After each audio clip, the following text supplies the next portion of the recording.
Good morning, everyone. We are going to wait a few seconds for everyone to pop in. Just some housekeeping announcements. If you don't mind, please make sure that both your first and last name are listed in the participant bar. You can click on your profile to rename yourself. That will be helpful when we're reporting continuing education credits.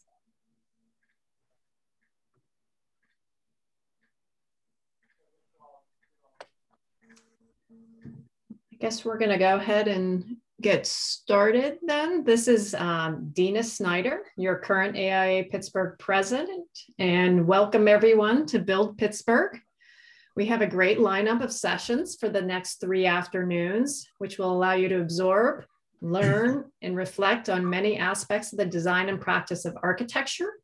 So take a moment, set anything aside that may distract you so you can stay focused on what we're about to endeavor on. I'm not only have the honor of being the current AIA president, but I'm also the principal of Strata Architecture, who is the sponsor of our keynote session. Supporting the AIA and the architecture community has been a guiding principle with our firm. It is with great honor that I present Curtis J. Moody, FAIA, founder and chairman of the board of Moody Nolan, the largest African-American architecture firm in the country, a 220 member firm with 11 offices, which represent 13 countries.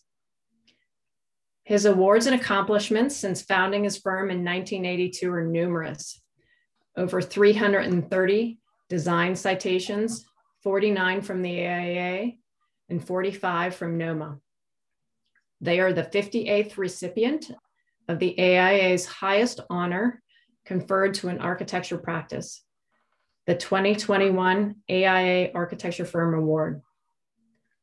Moody Nolan is not only the only Ohio-based firm to win this award, but the first African-American owned firm to receive the recognition. And I present to you Curtis Moody. Thank you. Thank you very much, Dina. Again, I'm going to speak on the topic as you heard and you saw earlier as far as diverse by design. There's a real meaning to that, more than the words itself. So I'm going to talk about that, and hopefully we'll have a little time at the end to answer questions or hear some different points of view, things of that nature. First of all, I appreciate being honored to be able to make your presence via media, but nonetheless, in today's world with COVID still trying to hopefully come to an end soon, as far as us getting to be able to do the normal things we did over a year ago.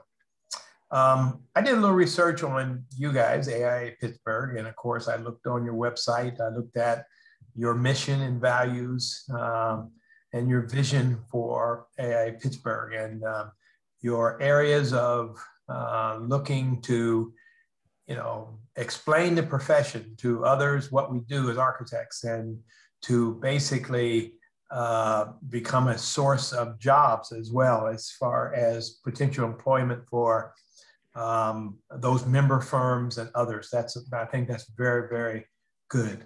I know your vision is basically raising the standards, trying to support your members, and of course promoting the value of architectural services. I do know that as far as your vision, sustainable design is a very, very important issue in development. And then you have basically 5 values, or 6 values, matter of fact. And I'm going to talk about your 5th value, which is equity, diversity, and inclusion. And I'm going to talk about it from a point of view of why Moody Nolan did what we did, and how, as an organization, we basically set up a process for ourselves for growth. You might be aware, I was not always, in the day, we're a little over 240. We're about going, matter of fact, like many of you, we're looking for people. And right now we have 16 open positions that we're trying to fill, in various offices that we have throughout the country. But having said that, there's a process. I started the firm with only one other person. It was a young lady that was a graduate architect. And when I hired her, of course, she was a receptionist while she wasn't working on plans. And that happened, for part of a year as I started pursuing work. So I've been through many, many different phases, very small. And then we've grown, of course, and we are today part of the AIA Large Firm Roundtable, which is a great membership to be part of. So let me talk a little bit about my history that will give you some reasons as to why we build a firm based upon diverse by design and what that meant. And in today's world, 2021, why would it be important? When I was in grade school, I lived in a very urban area, not one that really I would see a neighbor that happened to be in this profession. My neighbors were pretty much workers of factories and different other industries, service industries, more like cooks, waitresses, and things of that nature. So that was basically the neighborhood, the parents that I would know. However, down the street, there was a friend of mine, just so happened to play basketball with me, whose father was a contractor. I did not know that his father had gone to architecture school for 1 year. I don't know why he didn't continue. I never was able to speak to his father to basically understand that. But one day when I was over his house, I happened to see his drafting table. And he was building custom homes for different individuals. And he was drawing all the plans for the houses that he would build. So I looked on the desk and I saw at that time, which I thought was one of the most beautiful drawings I'd ever seen, because it was of at the time, very modern house. And I just had not seen anybody able to draw like that. I didn't know that was possible. So when I would go over his house, I'd sneak away a little bit and go to his father's table and look a little bit more. But that's what started my interest. I didn't know at the time that it was called an architect. So of course I continued on my, and this is again, 7th, 8th grade that I'm in. And I'm also, just so you know, I'm a former varsity athlete from the Ohio State University. I was a point guard for Ohio State. But prior to that, I was in sports, all three. Well, four really. I actually went to, I played basketball, of course. I played football. I ran track. But track and baseball, I did play baseball, but track and baseball seasons overlap, so I had to give up one. I ended up giving up baseball and running track. You should know I had scholarships in all three sports to many, let's say 11 different colleges. However, not one taught architecture. And so, that was something that I had to make a decision on how dedicated I was. But I want to back up a little bit. So I'm in 8th grade, getting ready to go to 9th, and I'm playing basketball. And my junior high, middle school counselor said, "What do you want to be when you grow up?" I said, "I want to be the person who draws the plans to do those houses." And she mentioned, "That's an architect. That's who does that." And I said, "Well, that's what I want to be." And she says, No, you can't do that." I said, "Why not?" Well, it's a couple of things. One is you just don't have really good grades. You don't have good enough grades to go into college, and you need to do real good math, and you're just an average student. And then also she said, Oh, yeah. She also said, hello, I think there's somebody. This is somebody's folks, you know? Never forget the chords. Hello? Okay, I'm back. So she said also, quite frankly, and she was a white counselor. And she says, and quite frankly, they don't hire people that look like you. Rich people tend to hire architects, and they're just not hired. And there isn't Black architects that you see anywhere around. And so with that, I said, well, I can get better grades if I put my mind to it. And she said, well, she went and talked to my coach, and she told my coach, she says, I don't want to, his aspirations and dreams may be a little bit big for what his talent is, what he's able to do. So I think you should encourage him to go into coaching, to do something else other than architecture, because he doesn't have the grades that we would be able to recommend that. And then of course, he's also African-American, and he's going to run into big problems. So my coach came to me one day and says, I just can't recommend you pursue that, but your counselor said that you shouldn't. And I said, well, let me talk to him. And he said, you're just not getting good grades in algebra. I was taking algebra 2 at the time. And I said, I'll get an A next quarter. And he says, well, you do that and I'll support you. Well, the next quarter I did what I hadn't done for that up to that time. I studied. And in studying, my lowest test score was a 97.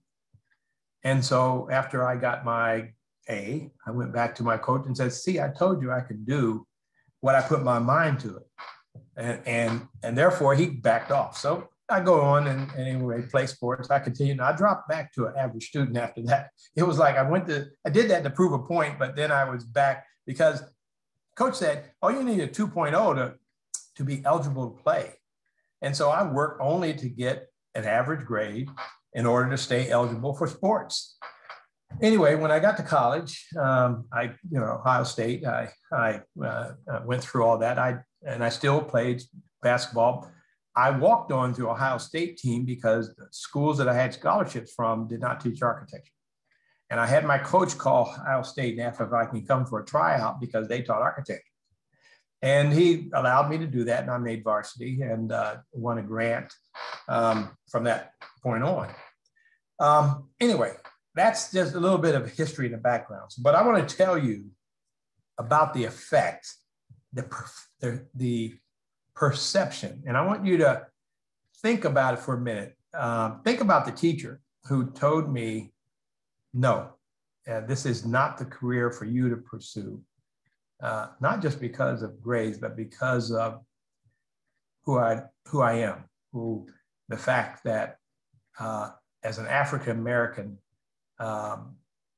she just didn't see me being an architect.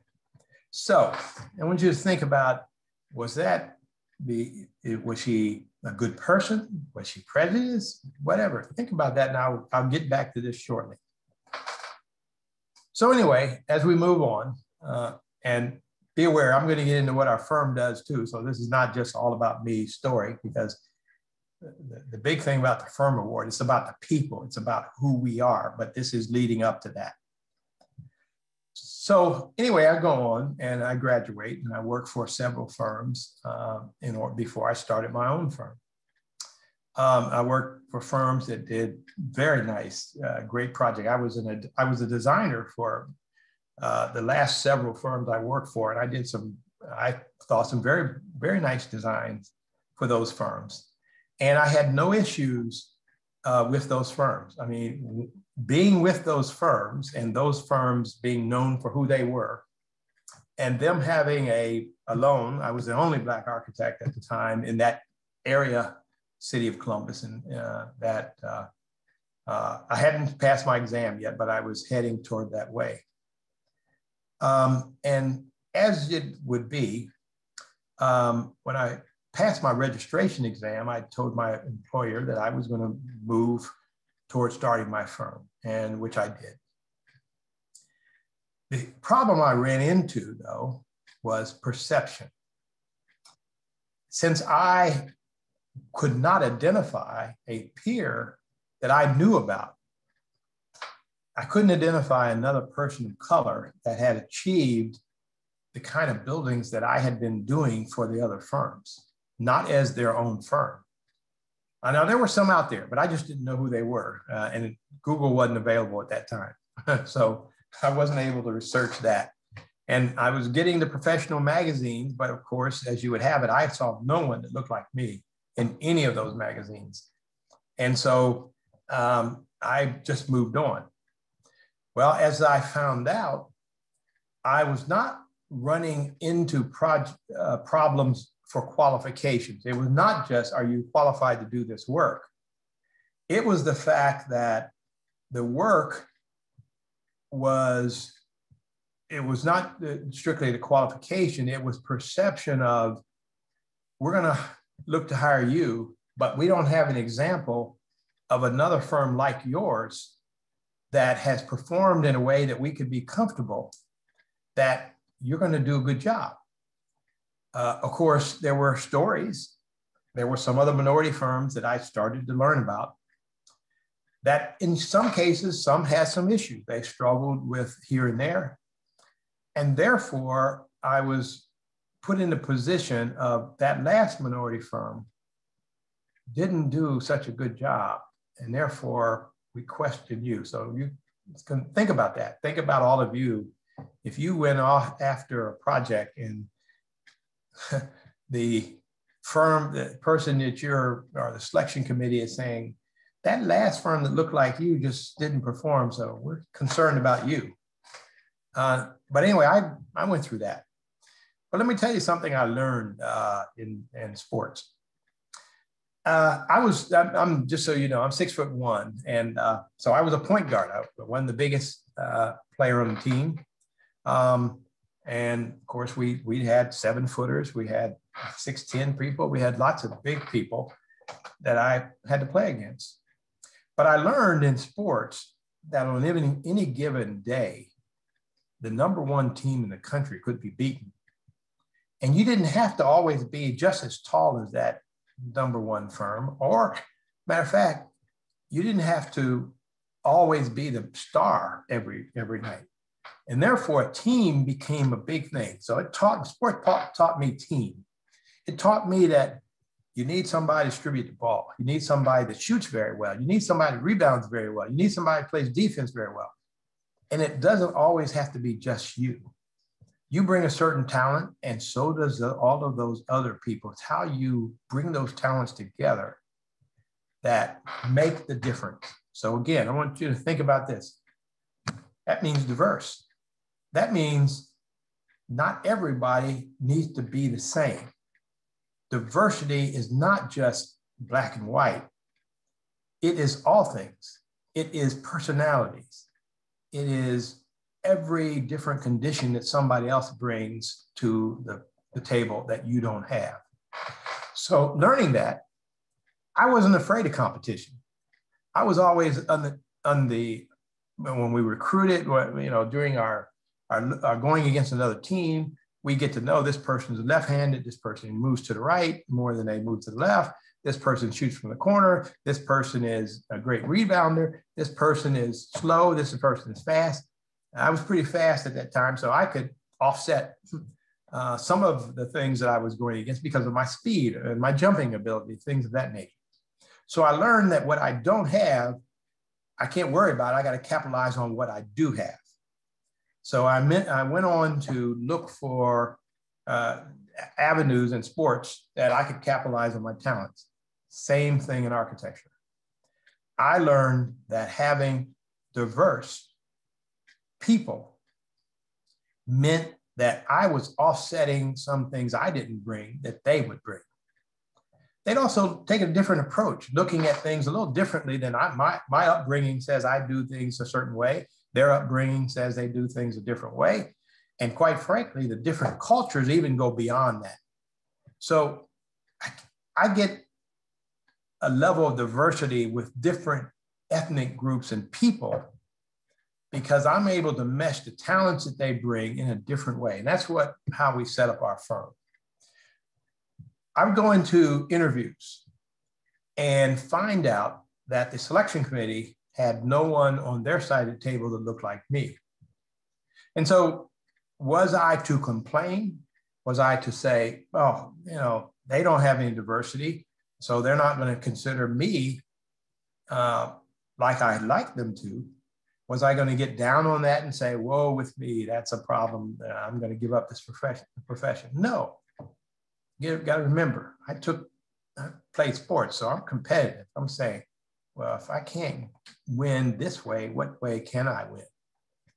So I started looking at what might people look at me differently? How might they look at me? So I said, I played sports, and there's a good number of African-American and people of color in sports.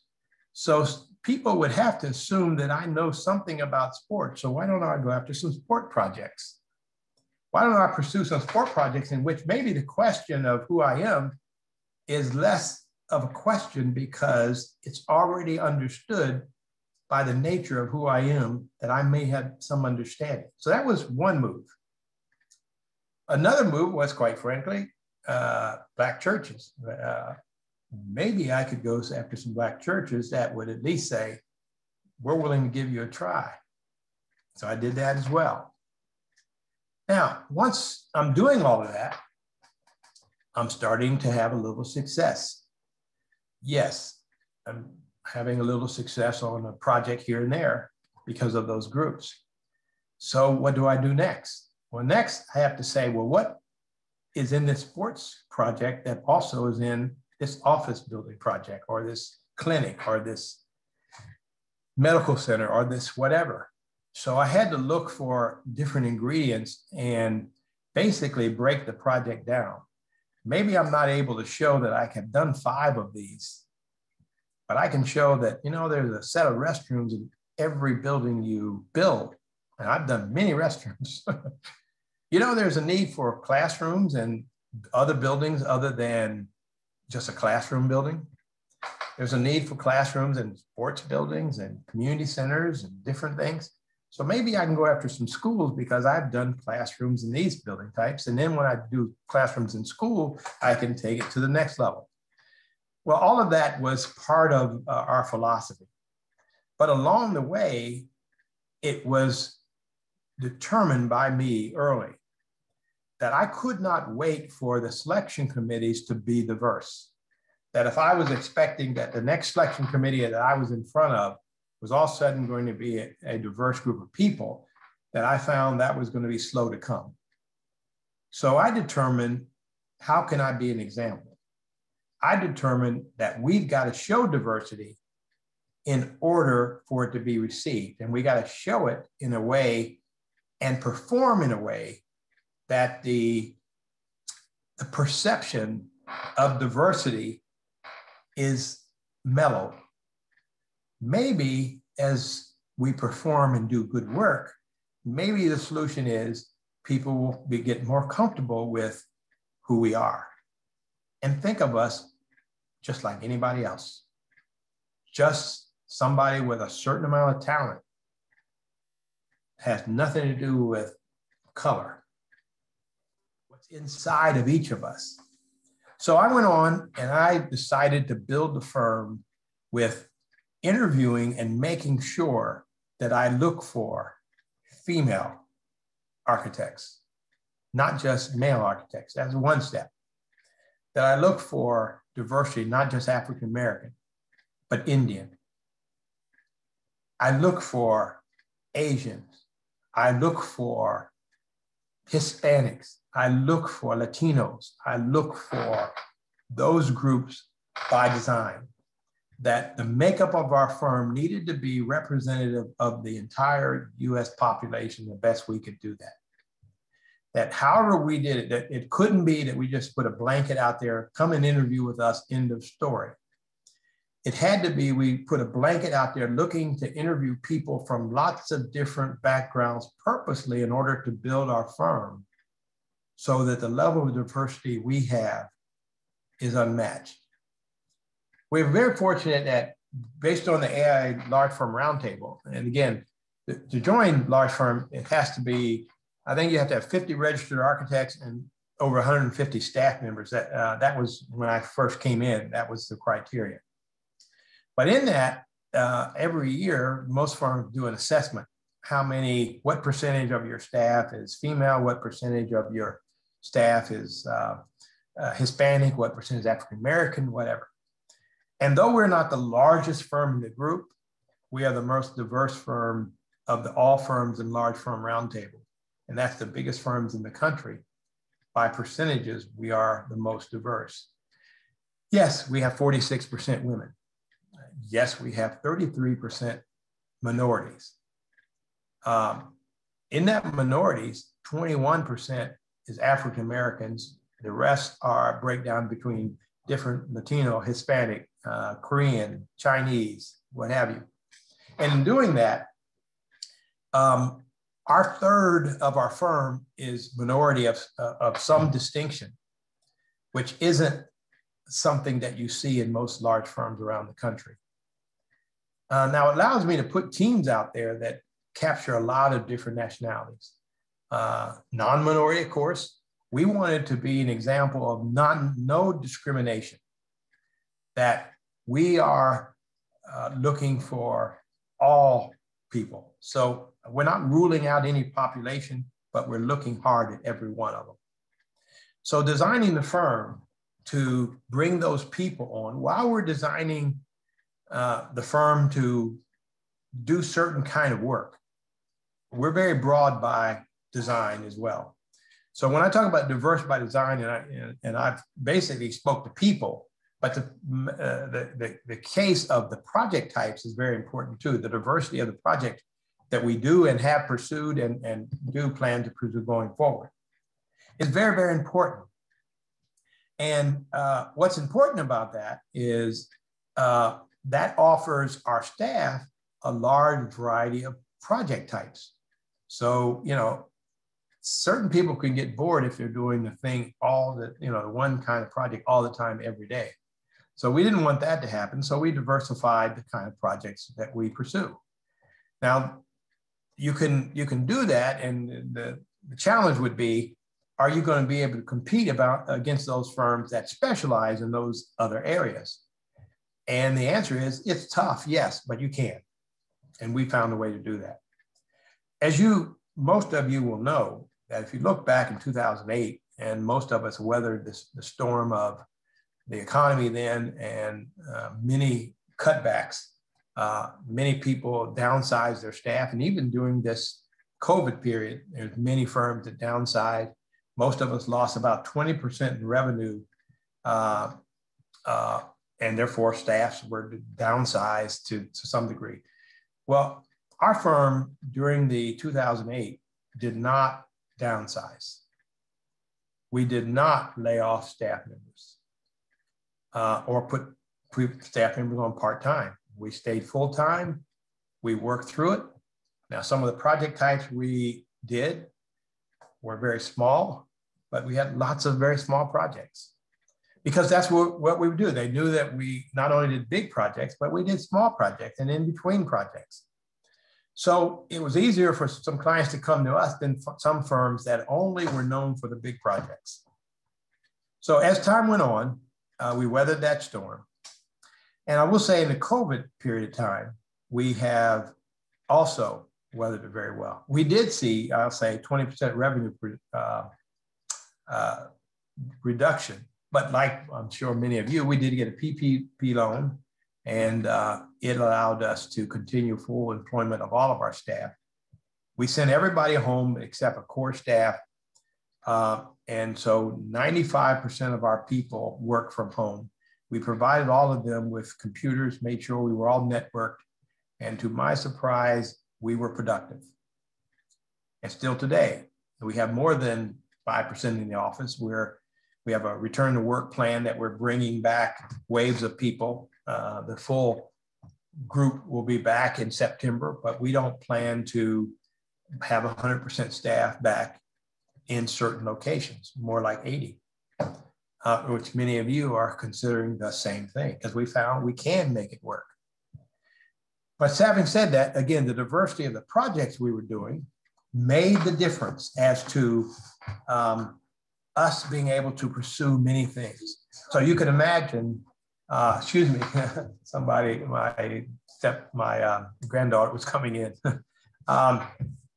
What we found is when retail was down because financing, whatever, our development project was down, something else was up somewhere else in the country. Some office was going well, another office wasn't. So again, we, like most, determined that we needed to be one firm with multiple locations. So we shifted work. Instead of, like a lot of large firms, sending our production overseas, we maintain a central point of production because we had trained the people very well. And we found in the Midwest that our costs of producing work was less than our East Coast work. So the cost of living in Boston, New York, and those kind of places is quite higher than Central Ohio. And so we do most of our production in our central offices versus those offices, but we provide leadership in those offices to lead our projects in those locations. Today, as I mentioned, as far as the work we have and the locations, our offices are in Boston, as I mentioned, New York, Chicago, Atlanta, Nashville, Tennessee. We have 3 offices in Ohio: Columbus, Cleveland, Cincinnati.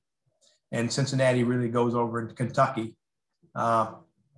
We have in Indiana office, Illinois, I said Chicago, I think, Atlanta, Houston, Texas, Dallas, Texas. I think that covers all Washington, D.C. Well, how could I forget that? So that's where we are now. And of course, like most of you, we are planning growth. So we are looking at our expansion in the West Coast because we do a lot of work on the West Coast. We just don't have a presence there. But the variety of projects we do, just so you know, we're doing anything from a very small library to working on the Javits Convention Center in New York.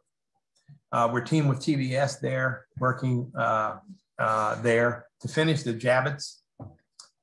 And a little story about the Javits, those that know a little bit about the construction costs. We were very, very excited because the construction cost of the Javits is $1.6 billion. And we were responsible for a third of it. So $1.6 billion project, we were just saying, how great, what a great project this is. This is the largest thing we've ever been a part of. And then New York advertised the top 20 projects within the central area where our project was, and we didn't make the list. Javits did not make the list at $1.6 billion because it was a small project in comparison to the $20.5 billion office complex being done, and the small projects were, quite frankly, in the $3 or $4 billion projects in New York. So that just gives you an idea of the magnitude there. But as time goes on, of course, that project's moving forward. In Boston, we're doing an 800 room hotel with Elkins Manfredi there. We do a lot of collaborations. We've been very fortunate to work with many national, international firms, very highly name brand firms, in which we, in most cases, are the architect of record. We have some projects in which we are associate architect, of course, or design architect. We serve in design architect for major, especially major sports facilities, even today. Good example there in Pittsburgh, as you might know, University of Pittsburgh has underway one of the very large student recreation centers that is going on in the country right now. And our firm is the firm designing and doing that project on the hillside. It's a 10-story student recreation center for those who might understand a little bit about the University of Pittsburgh. And again, and we work in many other areas throughout Pittsburgh. Very, very fortunate these days to do that. But those aren't, that isn't the biggest project that we're working on today. We're very fortunate that we're doing a 17-story residence hall in Boston. And then we're working on 2 other projects where we're not the architect of record. There's 2 different designers, Marion Blackwell and, I forget the name of the other firm. It's some initials from Sweden, I believe it is, where we're the architect of record on Harvard's campus, working with Tishman as a development company, where the 2 projects are tied together with an underground parking structure. So we, on the other hand, are the architect of record for both, so we're able to coordinate both very, very well. And then in our Dallas office, we're working at DFW Airport on kind of a master development plan for the next 5 years. We're working at LaGuardia with Gensler. We're working at JFK with Gensler.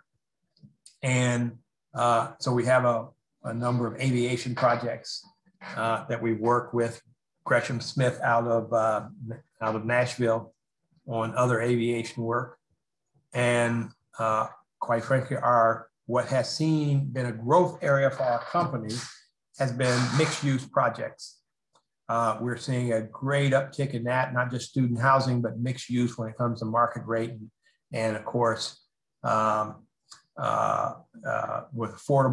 affordability being a big deal, something that is affordable. Now, I do want to kind of close on a project we did that really I'm presenting to this group as something that I hope you'll consider doing as well. 2017,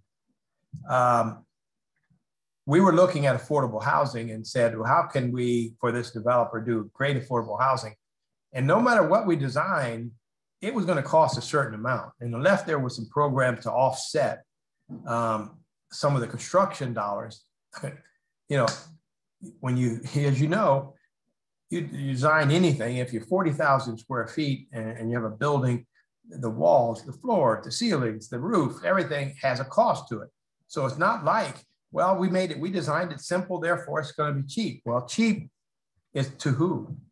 So affordability that we looked at, we said, and when we look at affordability, who can afford these houses that are being built unless they're written down to a degree, because it's going to cost a certain amount no matter how we design it. And then we started looking at charitable giving. We said, you know, boy, we've gone to dinners, we've gone to golf outings, we've done, you know, things for students and everything, but who did it help? You know, other than the students we could see, where could we see we made contributions to change someone's life? Well, we couldn't see anything. So we determined, well, if we're saying affordable housing is a big deal, who's taking care of those people at the bottom of the rung on that? Those people that are homeless, how do they get a house? And the answer was they have to participate in some program. So we said, as architects, we want to see something tangible going forward with our charitable giving. So we designed what's called the Legacy House, 750 square foot house, 3-bedroom, designed to go in the neighborhood. We designed it. We went to an agency, a social agency, and says, we're going to set some criteria, but we want you to select who goes in this house, not us, because we don't want to hear from one of our staff members, cousins, father, whoever that needs a house and get into political issues. We want to leave that to you. You find someone who is in need of a house. And not only are we going to design it, and not only are we going to build it, we're going to give it to them mortgage free. They're going to come in and therefore they're going to have a kickstart in their equity going forward. And so we designed the Legacy House. We did get some other support from contractors, different people that contributed materials, some labor here and there, and our staff contributed labor and painting. We painted, I painted. We did a number of things in order to turn the house around. And the young lady that was the benefactor was in a homeless shelter. They picked her, she had had her 3rd child and didn't know what to do. She had no job at the time, but had potential of future working. And that was one of the criteria.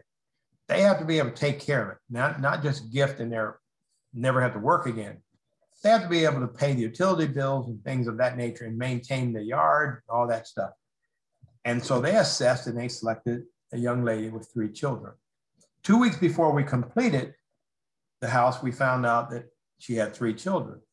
So our staff put a program together to decorate the rooms, and they raised money independent of what we had already given amongst the staff and others to put groceries in their refrigerator, to fill their shelves, their cabinets with food, to put baby diapers in, to create a hamper for the children, to create toys. They found out what the best color, the favorite colors of those children were, and they painted the rooms and decorated them in that style. And they paid for it through staff contributions. They put linen in there, they put sheets, pillows, what have you, new TV, all of that stuff. And then in the medicine cabinet, they put in there what children of that age needed to have.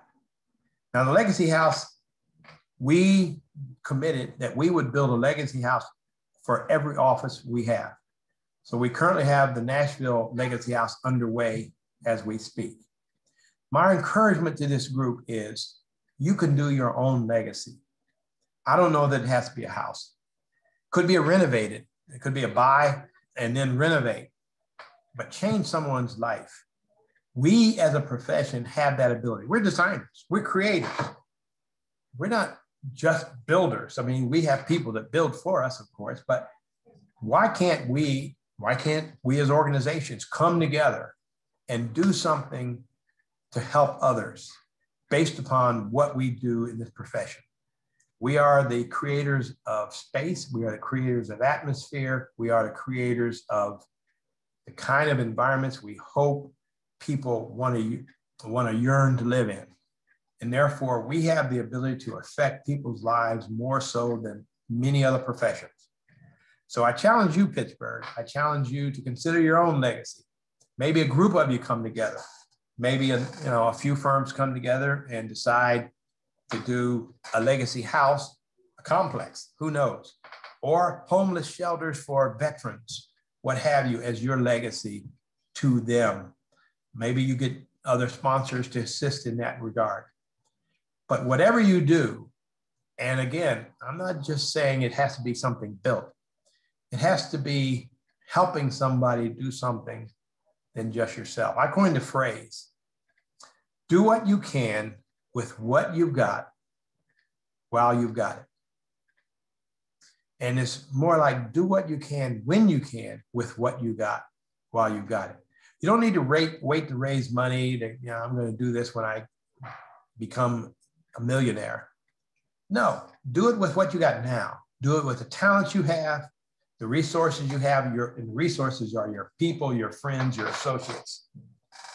And I think not only will we help our profession, but we'll help people that sometimes don't have the benefit of using us in this profession. So I believe, as a founder of my firm, that not only great architecture is necessary in this world, I believe it's the fact that empathy for other people is very, very important in the architecture we do. So going back to your core values, being able to support other members, being able to become an advocacy for design, for good design, because people without funds need good design too. The civic engagement of improving a neighborhood because you contributed something is important. Therefore, your environmental stewardship, as you listed in your values, is important. The integrity and the openness and empathy that I mentioned, and having patience that you can get this done. All that goes back to your number 5 value: equity, diversity, inclusion. To get equity, it means you own something. So we can help that out. Anyway, I want to close, and I appreciate the group. I want to close and ask if there's any questions in the chat. Happy to answer any questions. And I think Dina or someone is going to tell me what those chat questions are, and I can answer but I thank you for allowing me to have a few minutes of your time. Thank you. Absolutely. So if anyone has any questions, please feel free to type them in the chat and we'll ask Curtis for you. I see a few people frantically typing, so they're coming.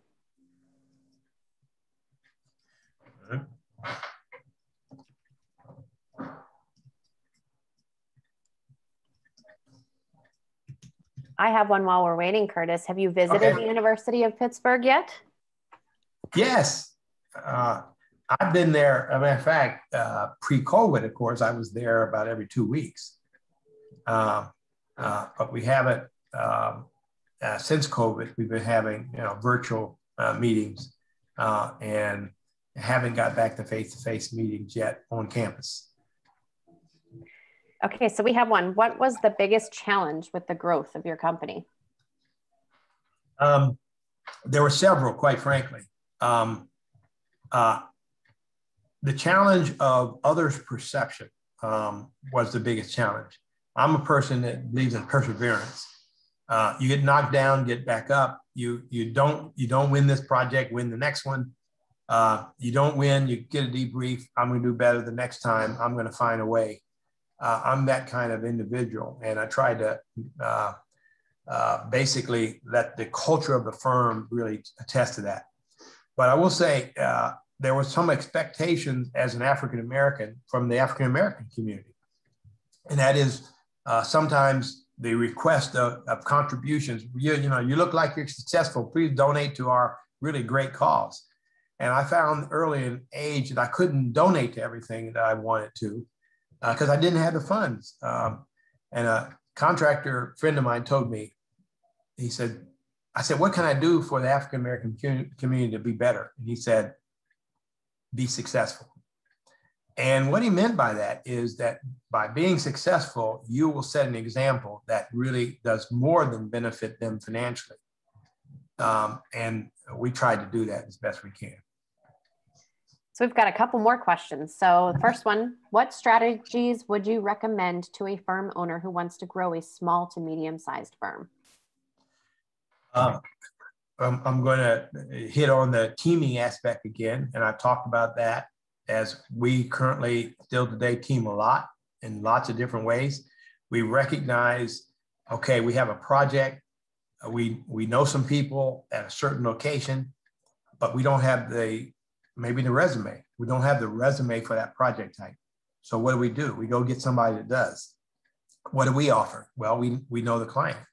We may have a relationship with that individual, but that individual couldn't hire us by ourselves because we're competing against many different great firms, but teamed and leveraged with somebody that actually is somebody that brings the expertise that we currently don't have. We're going to build it, of course, over time, but that's one of the strategies we've used to be successful. And the other thing is, quite frankly, is we decided that when we're a teammate, we're going to be a good one.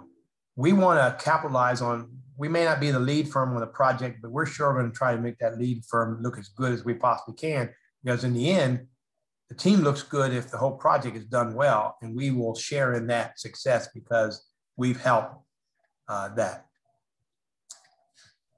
Okay, so we have two more. Congratulations on the Firm of the Year Award, an amazing accomplishment.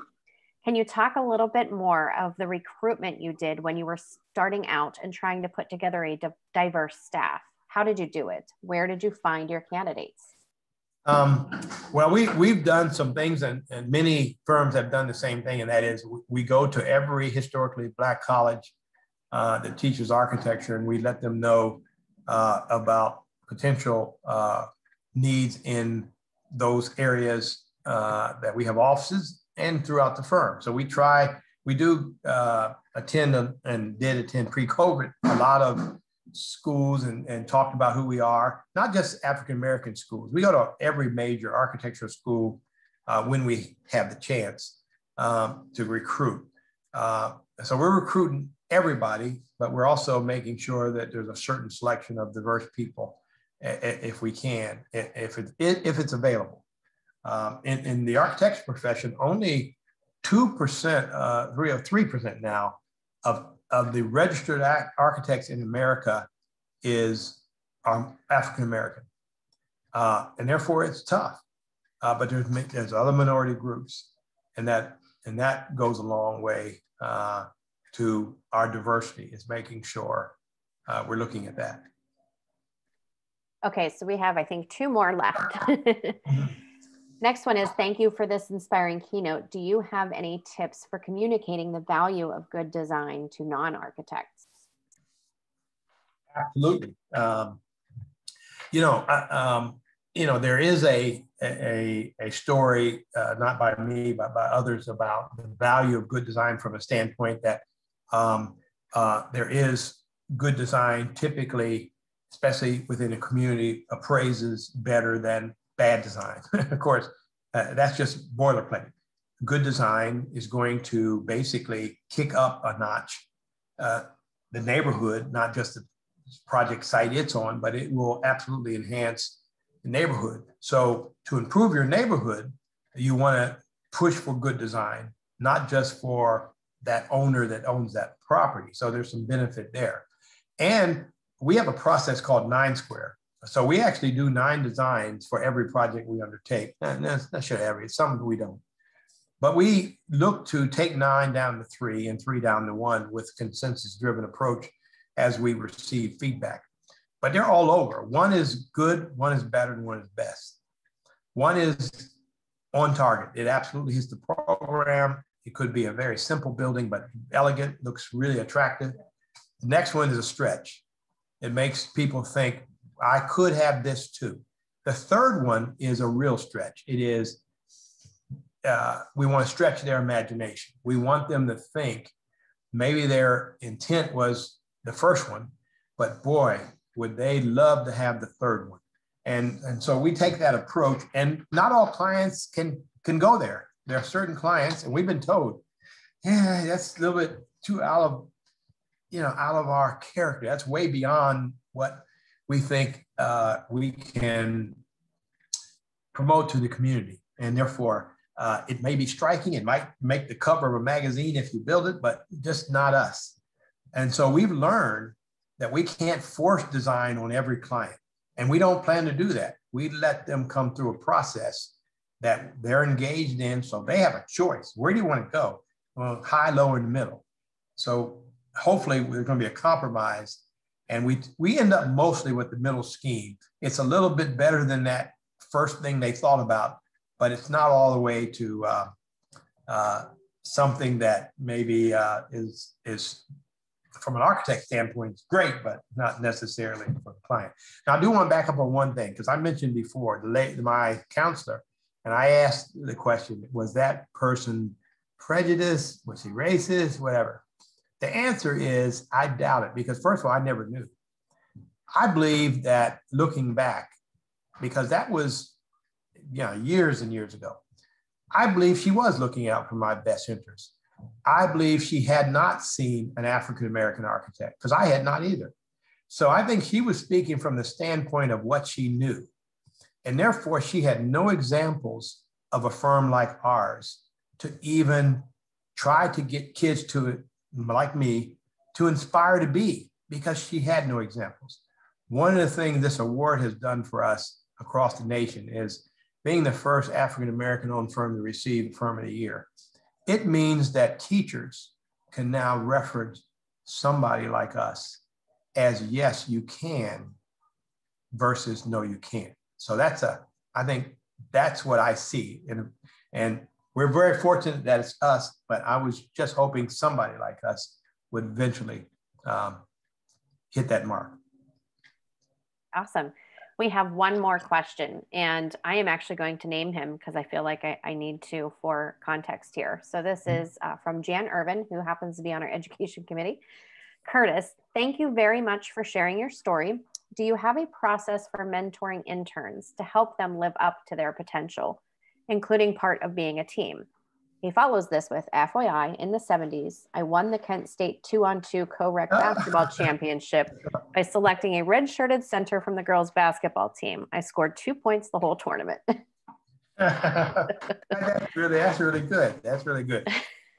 And yes, on mentoring, as we all know, depending on what level of mentor you have, if you're talking about somebody that just is coming out of high school, going into, or maybe pre-high school, it's in high school, they tend not to have a lot to offer any of us from a billable standpoint. We all have to assess whether we can afford, to mentor given our financial situation. So we do that, and we don't commit that we're going to do an X number every year. We do it based upon our project load. And then, of course, they do have to be supervised. They have to be assigned to somebody that really, it's not just sitting in the office and one day we'll come around and tell you what to do. It has to be a program. You got to show them something, and you got to take them places. You got to take them to see clients. You got to put them in meetings. And it could be just a conference room meeting where they sit and get observed and they hear the feedback. Meeting with consultants, same kind of thing. Any way you can engage them to learn the challenges that we face, because we are problem solvers. The challenge we face, though, is very, very important that they see that it's not all peaches and cream, that there are some cases in which difficult decisions have to be made, but that's all part of it too. And so mentoring for us has been, and it's still a learning process. We are programming our mentoring for the person's current situation. What education do they have? But we are pushing talent. We're encouraging them as we see their talent, that they can not only do well at us, but they can go a lot further than they may know based upon us giving encouragement. So that's some of the process. And too bad I didn't get to play you 2-on-2 back in those days. So I was up for the challenge because I played a lot of pickup ball as well. So, all right. All right. Well, thank you so much, Curtis. We really appreciate you taking the time to meet with Pittsburgh. All right. With that, I think that there are no more questions. So thank you for joining us. Well, thank you and good luck, everybody. Thank you again for the invite. Absolutely. Virtual applause to you. All right. Thank you, sir. All right.